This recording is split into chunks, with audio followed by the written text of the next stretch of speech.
بسم الله الرحمن الرحيم. الحمد لله رب العالمين، والصلاة والسلام على رسول الله صلى الله عليه وسلم وآله وصحبه أجمعين. باب ذم القدرية.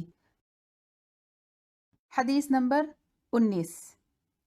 أبو حنيفة عن نافع عن ابن عمر قال: قال رسول الله صلى الله عليه وسلم: يجيء قوم يقولون لا قدر، ثم يخرجون منه إلى الزندقة، فإذا لقيتموهم فلا تسلموا عليهم، وإن مرضوا فلا تعودوهم، وإن ماتوا فلا تشهدوا جنائزهم، فإنهم شيعة الدجال ومجوس هذه الأمة، وحقا على الله تعالى أن يلحقهم بهم في النار۔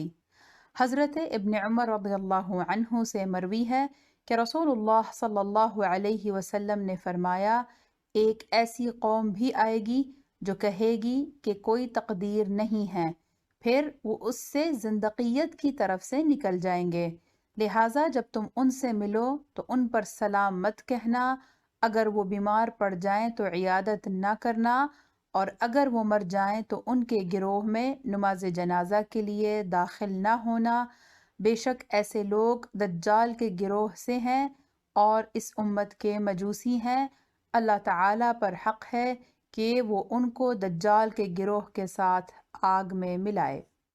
حدیث کی شرح: یہ حدیث ما قبل کے ہم معنی ہے، واللہ اعلم۔